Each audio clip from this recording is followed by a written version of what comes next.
In this episode, we are going to cover multivibrators and specifically the 555 IC chip. So, multivibrators are essentially what we can use at the board level for a digital clock. So another way to look at that is that it changes between two digital levels. I mean, that's all a square wave is, right? So, and it can usually happen in one of two ways. Either it's continuous and free running, like, you know, if we need the clock to constantly be on, or on demand from some type of an external trigger, whether that's a push button or some other part of the circuit activates the one shot. So we'll talk about the different types here, but that's all it's doing. It's creating a digital square wave signal essentially, but that does not have to be 50% duty cycle. And by duty cycle, I mean how long is it high versus how long is it low. If it's a 50% duty cycle, then it's on half the time and it's off half the time. It's an equal. But you don't have to do it that way. You could do 90-10 or 10-90, either way. So there are three different types of multivibrators that we talk about, and they're the bistable, the astable, and the monostable. So the bistable is nothing more than just an SR flip-flop, and that changes state when triggered, as you can see here, and it holds state until the next trigger. So that takes us all the way back to really chapter 10 about how a flip-flop operates. It just holds the state of a bit at any one time.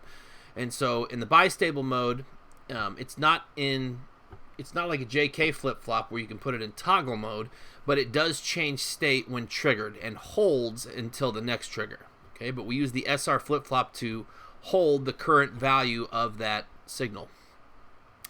The one that is used most often in hobbies and hobby projects is the astable or free running, constantly changing states. This takes the place of the function generator, so we can actually create that digital logic level changing signal from the board level, and we don't have to connect an external source. And then the other way you can operate these is in a monostable mode or a one-shot mode, where you can have a single output turn on for a specific length of time. And so maybe while that's on, you have some motor or an alarm going or a light. Whatever the case may be, you can have it stay on as long as you need, but it only goes once, and it needs to be triggered over and over and over. So the way that this operates, it operates off of the concepts of capacitor charge and discharge.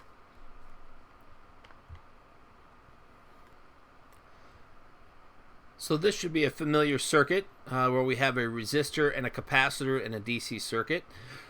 We know that a capacitor does not change voltage instantaneously. It takes time to charge and then also to discharge. And the length of time it takes is typically 5 time constants if you want to get to full charge or full discharge. And that's regardless of what size either one of them are, it's always 5 time constants. And if you remember, time constant is found by taking R times C. The resistance in the circuit times the capacitance in the circuit will actually give you the seconds. Okay? And that'll be the time constant. And then there's 5 of those to get from either from a 0 to steady state, or from some higher voltage charge down to 0, discharge. So in this particular circuit right here that we're going to look at to examine how the RC circuit works, for a recap, is we've got this selector switch with 3 positions, and in the middle it's not connected to anything, okay?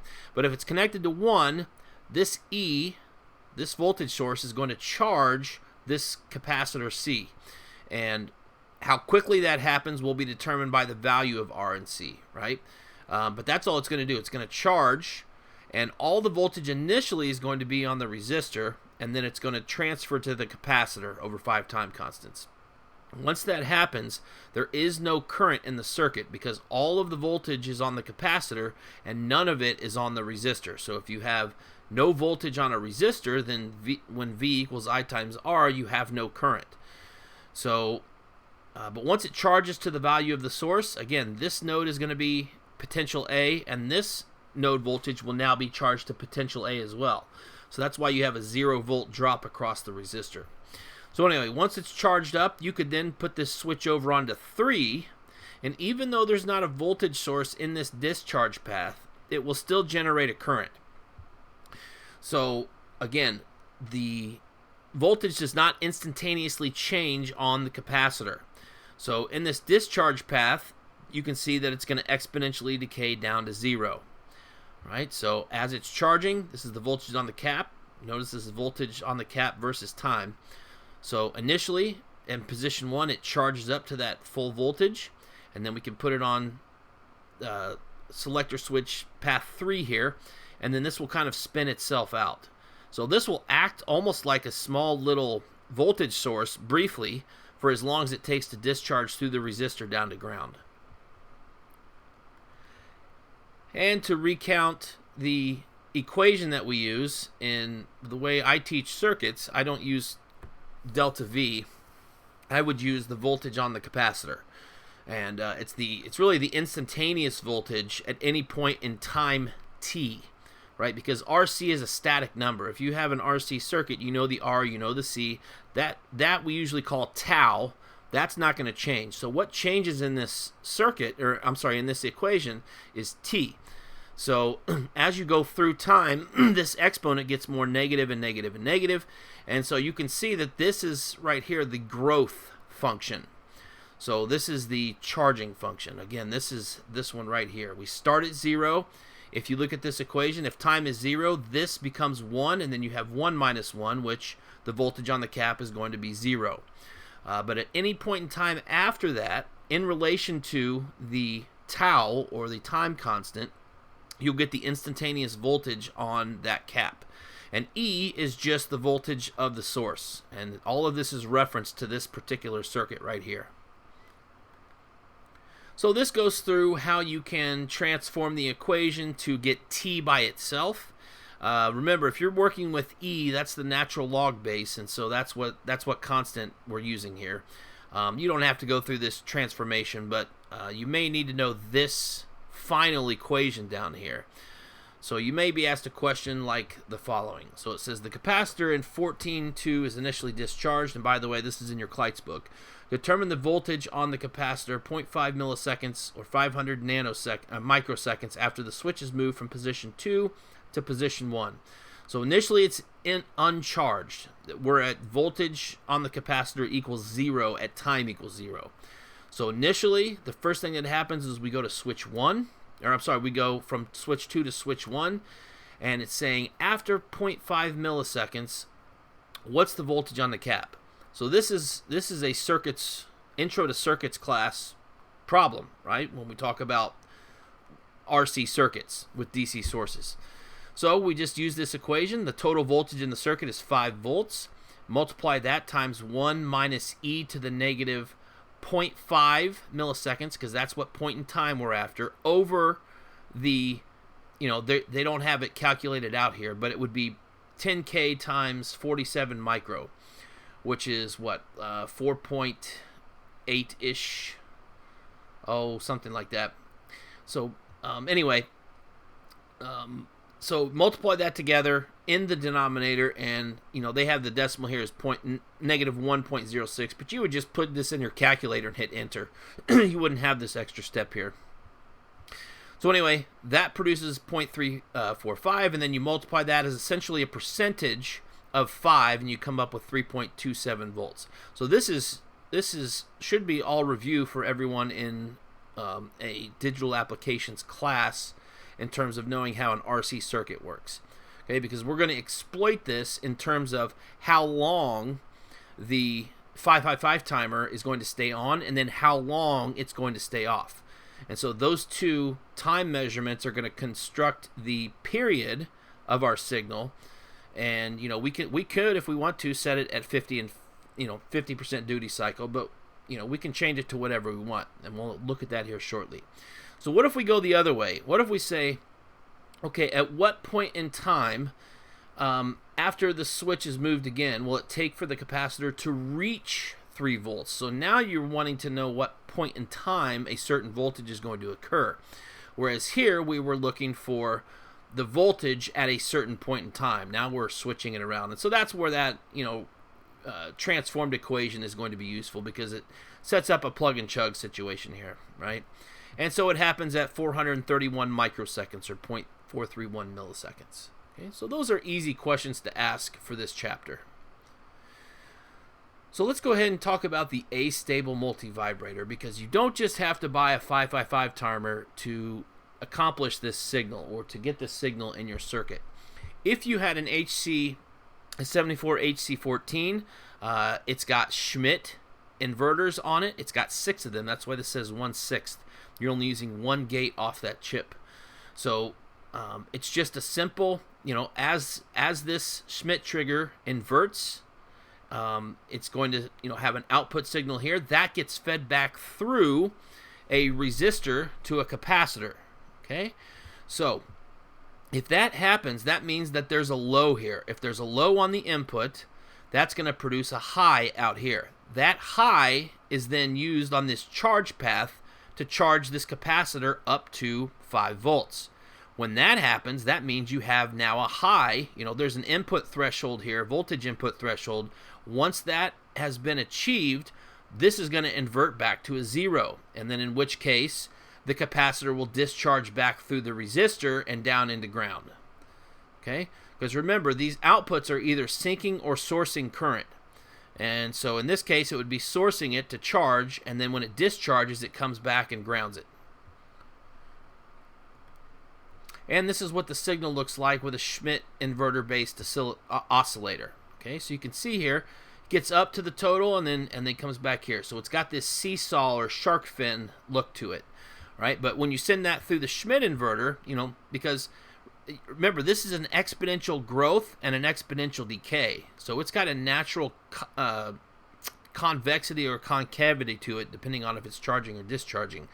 When you send that through a Schmidt inverter, the whole point of the Schmidt inverter is that it makes nice crisp edges, because it's got the forward going and the negative going, positive going and the negative going voltages, the hysteresis, right? And so that's what gives us these nice crisp 90-degree corners. So again, you don't have to have a 555 timer. You could just do it with a resistor and a capacitor and a Schmidt inverter. Okay, now this will be it should be 50%, because it's going to be charging as long as it discharges. So you don't have any, the only thing you can do is change the length of time that it charges and discharges. So you can change the frequency, but you can't change the duty cycle with one of these. The monostable is also called the one-shot, and it has one stable state, and that's where the output Q is low and Q naught is high. Okay, and so you can see here's the width of it being high, and you have to have some trigger that hits it every time. And so it says the output changes state for a specific length of time when A is triggered. Okay, and in this case we have a negative edge trigger.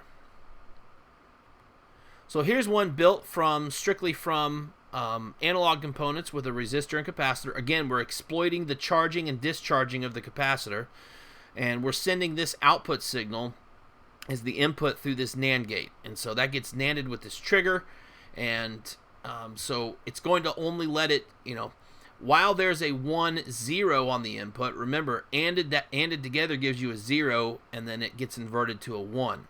Eventually, you're going to get to the point where this is going to charge to 1 volt, and so however long that is when this gets triggered is how long this is going to be on. Okay, and so eventually you're going to get to a 1-1 situation, in which case this is going to go back low. Okay, so this is what that looks like. So we have our quick brief trigger that is going to give us a high on the output of Q. And remember, that's because this is our, if you go back to this point D right here, initially all the voltage drops across the resistor. So at time 0, there's no voltage on the capacitor. Okay? So we go down to 0, and then we charge back up. And, when you go back the other way, it charges in the other direction. Okay? So you get this sort of a seesaw effect on the capacitor.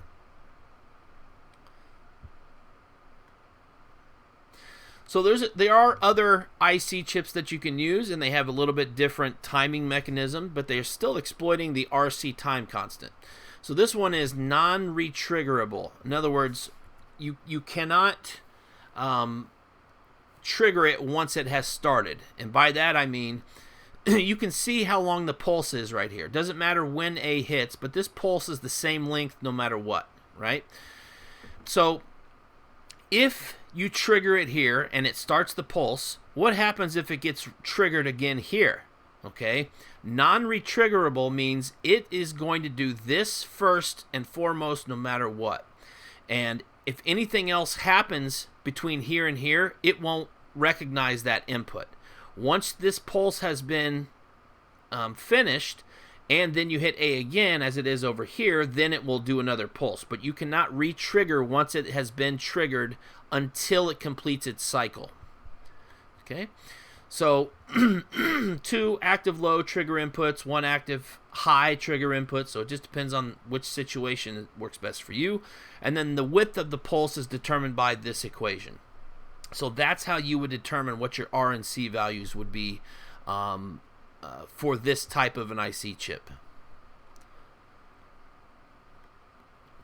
The 74123 says a new timing cycle each time a new trigger applied. So that means it is re-triggerable. And so this illustrates what I was just discussing. So with the non-retriggerable output, which is kind of like the 74121, the first trigger it gets, it starts its width, and then it goes no matter what happens outside of that. But if it keeps getting re-triggered while it's high, then it'll just stay high forever. It'll stay high until it has that final 500 nanoseconds. Okay.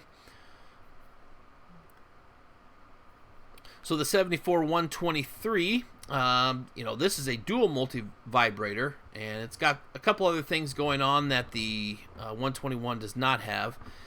It says the pulse width is determined using this equation. So, whichever chip you buy, whether it's this one with this equation here, it's essentially just plug and chug, and you can play around with the values. Here's the thing: is whatever you calculate, if it's an odd value, then you're probably not going to find a resistor or a capacitor value that matches. So sometimes you're limited in what you can do, because especially with capacitors, they have very specific,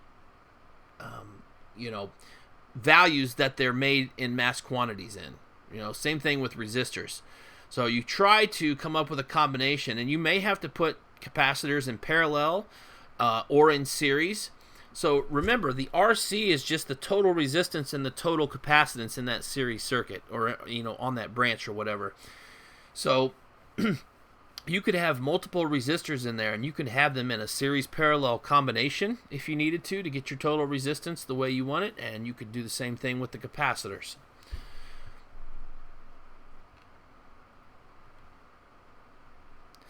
So the 555 is the most common multivibrator that there is, and it's a very, very useful small component. It doesn't have as many, there are not 14 pins on there. We're going to look at one here in a second. But they're used in all kinds of custom designs. And so when you have a free running oscillator that you can put on a digital board, now you don't have to be connected to something else. It can run independently inside its own box. So this is kind of the breakdown of what's going on inside the chip, and I believe there's 8 total. There's 4 pins on each side, and you can see the pin numbers here on the diagram. Now you won't have to know what's going on inside the box here. The main thing I'm going to focus on is this right here. Okay, so this is connected to VCC. So when it's charging, the length of the pulse is determined by this path right here, where you have to include RA and RB with the capacitor. So the resistance for that part of the circuit is RA plus RB times C for that time constant. The discharge path, however, only takes into account RB. Okay, so if you wanted a 50-50 duty cycle, you have to do something about the fact that the charging RC constant is different from the discharging RC constant. So these are the pin functions, and you know, some of these are standard. Just you know, you have a system ground, you have a place to, you know, to power the switch. You know, you always have to have a power and a ground. Pin 2 is the trigger that you can see here. And it says when the voltage at pin 2 crosses from above to below a third of VCC, the comparator switches to a high and it sets the flip-flop. So they're talking about the actual operation in here of this comparator. It's looking at each terminal and then activating the proper terminal on the flip-flop. So it says the output of the 555 is driven by an inverting buffer capable of syncing or sourcing 200 milliamps. So the output voltage levels are dependent on the output current, but are approximately VCC minus 1.5 volts, and the output low is 0.1. So that kind of stuff is useful if you're designing a system and you want to make sure that your voltage levels, we've talked about that multiple times, that your voltage levels are where they need to be usable. So so this is where you connect to typically some other part of the circuit, and that's this output 3 over here. So when I build this in Multisim, and I use the Multisim wizard to do it typically, that's where I'm going to connect a simple, you know, because I'm going to have a 5 volt out here, so I'm going to connect a resistor in series with an LED so we can see it blink. And then there's a reset, which forces, you know, Q not high, and that means Q is low. And then we have a control, and it says it's used to override the 2/3 VCC level if required. Usually it's connected to a 0.01 microfarad capacitor to bypass the noise. So that's why you see here, I said I'm going to concentrate on this right here, because this determines the pulse widths. But you can see the control voltage is usually connected to a capacitor to ground, to bypass some of the noise, and then you also have an actual ground here. Okay, so there is another capacitor that we typically use, and that's here on the control voltage pin. Then you've got a threshold, that's the input to the upper comparator, which is used to reset the flip-flop. Okay, so again, we're talking about the operation inside here. And then the discharge pin connected to the open collector of the NPN transistor. I realize this is not an analog class, but this is the NPN transistor. And how do I know it's an NPN? Because it's never pointing in. If the arrow was pointing in, that would be a PNP. But the arrow is pointing away from the base, and so that's where we get this NPN. So the way a transistor works is if there's enough current on the base, it will activate the collector and the emitter, and there will be a short. And so it will actually conduct through here down to ground and allow it to discharge safely.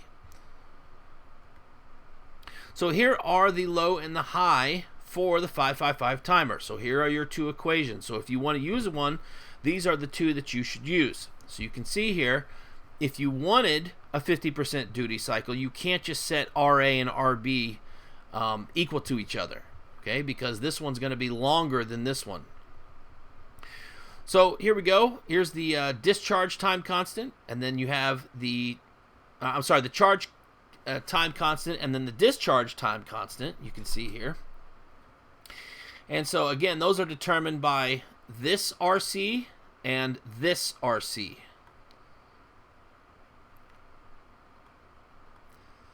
So if you do want a 50% duty cycle, what you have to do is deal with the RB with a diode, okay?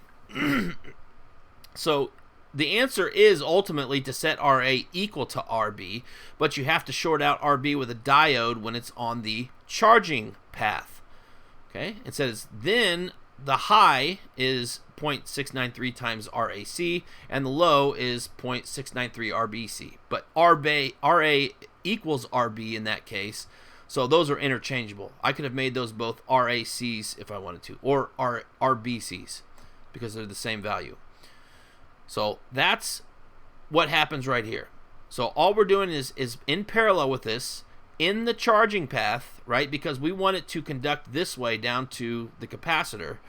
And remember, if we're talking about when a current comes to this node right here, which path is it going to take? Well, This one, there's some resistance there. This one is just a diode. It just has to drop a little bit of voltage, and then it will go straight down to the capacitor. So it will bypass this resistor altogether. And the nice thing about the diode is when it comes back to discharge, this is in reverse bias now, and it will block the signal back. And so it only can go this way still. Okay? Otherwise, it would bypass this and come back, it would just go straight shorted to 7, and then you'd have a problem. So obviously in reverse bias, it will not pass current, so the discharge path is from here to here. So that's the only change you need to make to give yourself a 50% duty cycle. Here it is set up for a one-shot, and it's a little bit different configuration than what you see here. Okay, but you still have, RA and C. You don't have to worry about how long it's off, because remember, you're just sending out a single pulse. Okay, and so this is what the waveforms look like if it's a single pulse. So we're only catching it on the charge side here. Okay, and then it runs for a certain period of time, and then it's done. And to get that width, this width right here, you take 1.1 times RAC. Right, so basically what this value is and what this value is. There are some other types of oscillators, like a quartz oscillator, quartz crystal oscillator, and they can, fine-tune these crystals to a specific size, a specific shape, and then they can have it oscillate at a specific frequency. So it's pretty cool how they do it. And the other thing about it is because you're using tools that can, measure down to, presumably to millionths, this thing is accurate to more than 5 significant digits. So obviously it's going to be a lot more expensive than, if you were just going to use a 555 timer. But, maybe they've come down in price over the years. I'm not sure. I've not priced them out. But anyway, it's using a crystal to do essentially the same thing. And this is an example. Okay, 2 megahertz crystal, 10 megahertz crystal. So you can actually put those in your circuits and use them in the same way that you would use a 555. Okay. So this is the education edition of Multisim, and I have not tried this in the student edition. And so the student edition may not have this same circuit wizard. So this is very specifically, this is Multisim 14. And this is the Education Edition. So in this edition, they've got this tool called the Circuit Wizard, and there's more of them here. But the one I'm going to look at is the 555 Timer Wizard. Okay. And so what this does is it allows you to put all of the component values and voltage values in here, and then it builds the circuit for you. So you don't have to make all the connections. So typically I just leave the CF alone. That's that other capacitor we were talking about. And really I just adjust the R1 and R2. And if you want to put a diode in later, you can. Okay.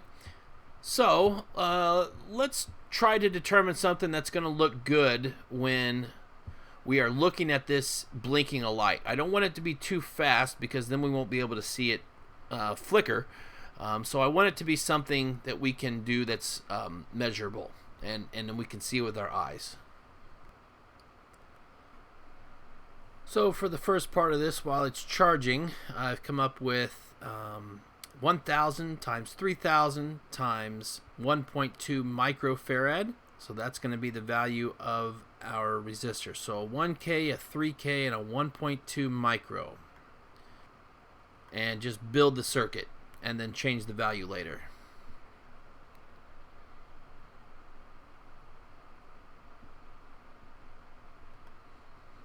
Okay, so I'm going to change this to 1.2 micro. I'm going to change this one to 3K. And I'm going to change this one to 1K. So all I'm going to do is I'm going to take this output, and instead of going into this 100 ohm, I'm going to make this a 330 ohm resistor, and then I'm going to connect an LED diodes, LED, and then we want to come down here. Let's just turn on a green one.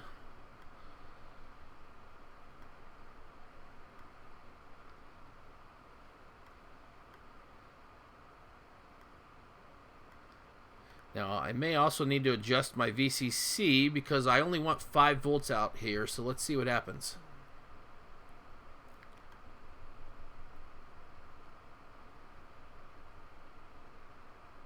Okay, so this is going pretty quick. So you can adjust these, so I can make this 3K. And you can see how that changes and alters the signal. Okay, you can see it's not blinking quite as fast. If I change this, let's go to 5K.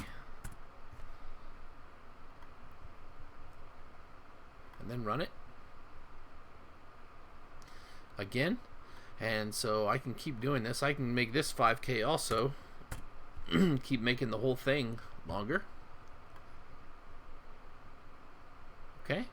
Now how about if I change this one? This will affect both of them. So I could take this up to 2.2 micro.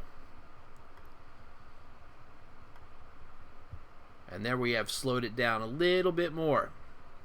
Okay. So what if you wanted to make this, so I have 5K and 5K right now. And so if I make this, oh geez, what should we do? We should probably do like 30K. So I'll make them both 30K. So we can really slow this down.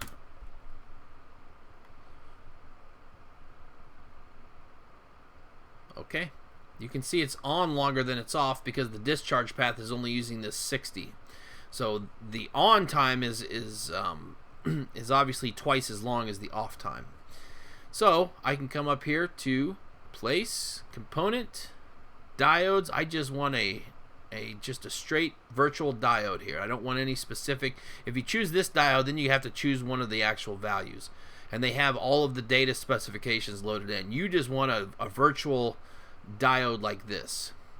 Put it in here. Rotate it, so select it, Control R, and then wire it in here. Okay, and if you wanted to look at this on an oscilloscope, you certainly can. So the 4th instrument down on the right hand side. So I want to look at the voltage on the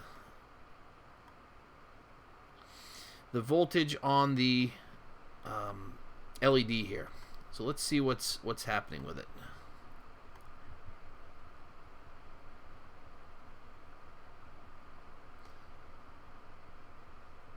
Okay, so I can change the scaling on this, the time base.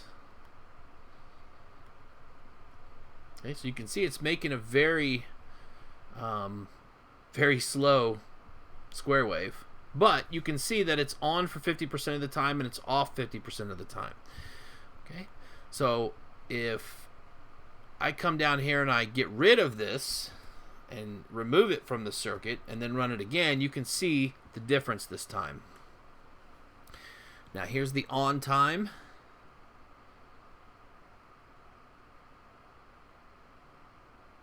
Okay, so remember, we have 60K in the charging path and we only have 30K in the other path.